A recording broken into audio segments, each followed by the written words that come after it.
పుట్టినప్పటి నుంచి పిల్లల్ని కంటికి రెప్పలా కాపాడుకుంటుంది తల్లి.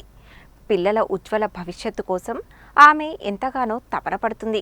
పిల్లలపై తల్లికి ఉండే ప్రేమే ఆ తపనకు కారణం.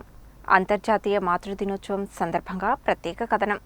ప్రతి సంవత్సరం మాతృదినోత్సవం గురించి చాలామంది ఎదురుచూస్తారు. దీనిని ప్రతి సంవత్సరం 2వ ఆదివారం నాడు జరుపుకుంటారు. పిల్లలు పుట్టినప్పటి నుంచి వారి పెంపకం, వారి భవిష్యత్తు కోసం తల్లి కష్టపడుతుంది. ఆమె పిల్లలపై చూపించే ప్రేమ, ఆప్యాయత, త్యాగానికి ప్రతీకగానే ప్రతి సంవత్సరం మదర్స్ డేని జరుపుకుంటారు. మే నెలలో 2వ ఆదివారమే ఈ రోజుని ఎందుకు జరుపుకుంటున్నారో తెలుసా? మొదట్లో అమెరికాలో ఈ రోజుని సెలబ్రేట్ చేసుకున్నారు. అన్నా జార్విస్ అనే మహిళ తన తల్లిని ఎక్కువగా ఇష్టపడేది. ఆమెని కంటికి రెప్పలా చూసుకునేందుకు పెళ్లి కూడా చేసుకోలేదు. కొంతకాలానికి ఆమె తల్లి చనిపోయింది.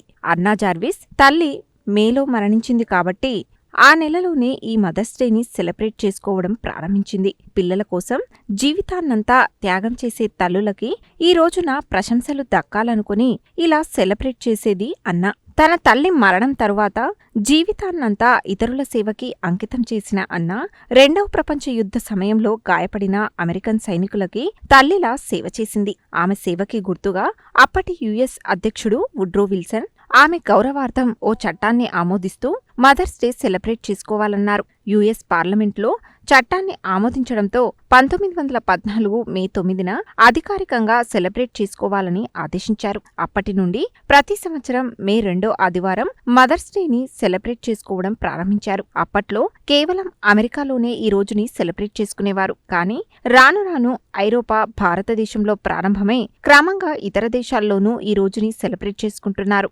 అదేవిధంగా ఈ దినోత్సవాన్ని జరుపుకోవడం వెనుక పురాతన చరిత్ర కూడా ఉందని చెబుతారు. గ్రీకులు, రోమన్స్ వారి మాతృదేవతలు రియా, సైబేలేలని గౌరవిస్తూ పండుగలు చేసుకునేవారట. ఆ దినోత్సవమే ఇప్పుడు మాతృదినోత్సవంగా జరుపుకుంటారట. మదర్స్ డే రోజున తల్లిని గౌరవిస్తూ వారిని ఆనందంగా ఉంచడం, వారి త్యాగాన్ని గుర్తించి గిఫ్ట్స్ ఇవ్వడం చేస్తుంటారు. నిజానికి తల్లి చేసిన త్యాగాల ముందు మనం ఏమిచ్చినా ఆ రుణం తీర్చుకోలేం. అందుకే వారికి పెద్ద పెద్ద గిఫ్ట్స్ ఇచ్చినా ఇవ్వకపోయినా ఉన్నన్ని రోజులు వారిని ఆనందంగా ఉంచడం, వారిని ఏడవకుండా చూసుకోవడమే తల్లికి మనమిచ్చే విలువైన గిఫ్ట్స్.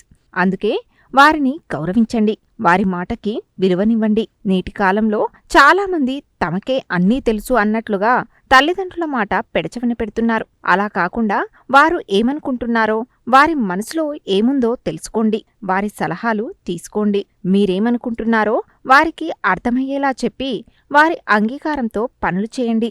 అదే తల్లికిచ్చే అసలైన గౌరవం.